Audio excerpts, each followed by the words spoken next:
छठी कक्षा के विद्यार्थियों, जेसीईआरटी के डीजी स्कूल में आपका स्वागत है। विद्यार्थियों, आज मैं उपस्थित हुआ हूँ आपके हिंदी विषय के साथ।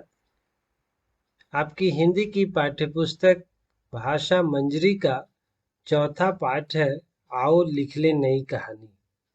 यह एक कविता है विद्यार्थियों, जिसके कवि हैं आनंद विश्वास। पिछली कक्षा में आपने इस कविता को समझ लिया है। आज हम लोग इस कविता के अभ्यास के प्रश्नों का हल करेंगे। विद्यार्थियों, इस कविता का संदेश एक बार जान लेते हैं।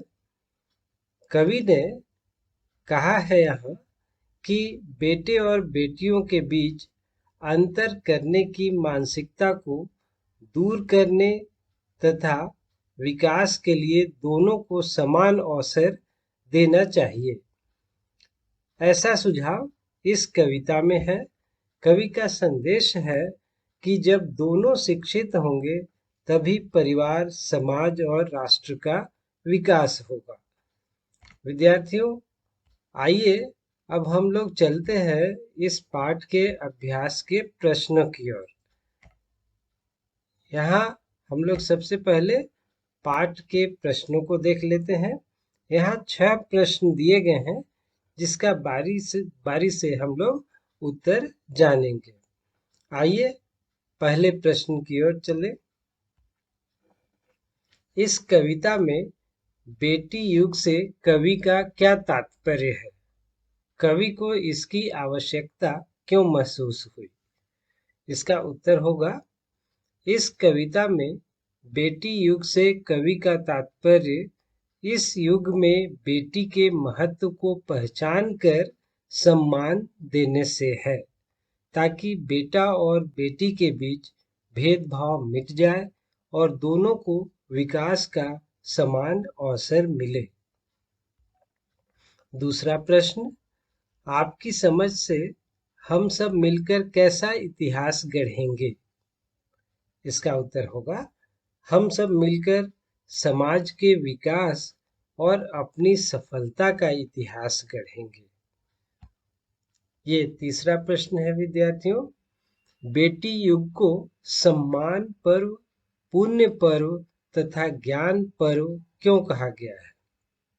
इसका उत्तर होगा, बेटी युग को सम्मान पर्व, पुण्य पर्व और ज्ञान पर्व इसलिए कहा गया है कि बेटियों के प्रति सम्मान का भाव ला पाए।